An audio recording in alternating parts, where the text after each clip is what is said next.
ज्योतिष के 12 भाव रटने की ज़रूरत नहीं, सिस्टम समझिए। ज्योतिष के 12 भावों को एक एक करके पढ़ना एक ऑडिट फेलियर है। यह ठीक वैसा ही है जैसे किसी कंपनी की बैलेंस शीट पढ़ना और यह न जानना कि एसेट क्या है और लायबिलिटी क्या है। भाव अकेले काम नहीं करते, वे हमेशा एक सिस्टम में, एक प्रोसेस में और समूहों में काम करते हैं। अगर ये ग्रुपिंग समझ में नहीं आई तो आप कुंडली का एनालिसिस नहीं कर रहे, आप सिर्फ भावों के नंबर याद कर रहे हैं।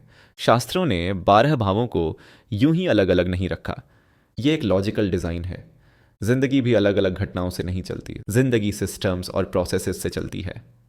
इसीलिए शास्त्रों ने भावों को डिपार्टमेंट्स की तरह ऑर्गेनाइज किया है, ताकि यह साफ रहे कि कौन सा भाव जीवन का कौन सा फंक्शन संभालता है।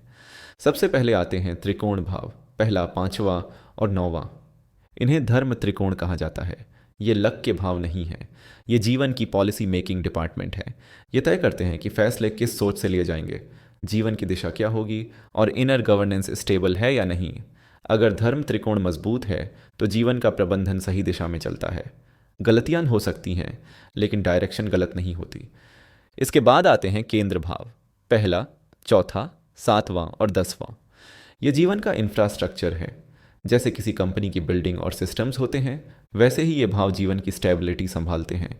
ये बताते हैं कि जिम्मेदारी उठाने की क्षमता है या नहीं, कर्म टिकाऊ है या नहीं, और जीवन लंबे समय तक सस्टेन कर सकता है या नहीं। अगर इंफ्रास्ट्रक्चर कमज़ोर है तो विजन कितना भी अच्छा हो, सिस्टम टिक नहीं पाता।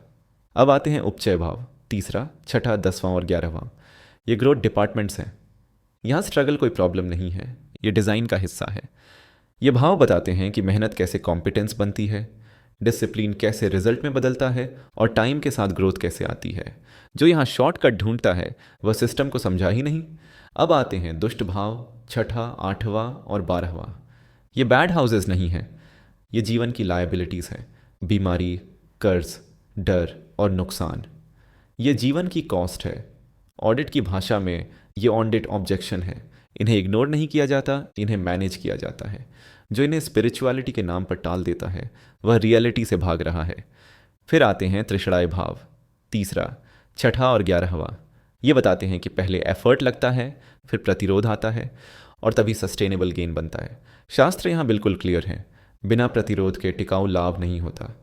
अगली बार जब आप कुंडली देखें तो भावों को सिर्फ नंबर की तरह मत देखिए, उन्हें फंक्शन की तरह देखिए, उन्हें डिपार्टमेंट्स की तरह समझिए। यह सिर्फ भविष्यवाणी नहीं है, यह जिंदगी के सिस्टम का ऑडिट है। इस सीरीज़ के आने वाले सभी पॉडकास्ट्स के नाम डिस्क्रिप्शन में दिए गए हैं। अगर आप ज्योतिष को लॉजिक और क्लियरिटी के साथ समझना चाहते हैं तो वीडियो को लाइक करें, शेयर करें और चैनल को सब्सक्राइब करें। मैं हूं मुकुल त्रेहन।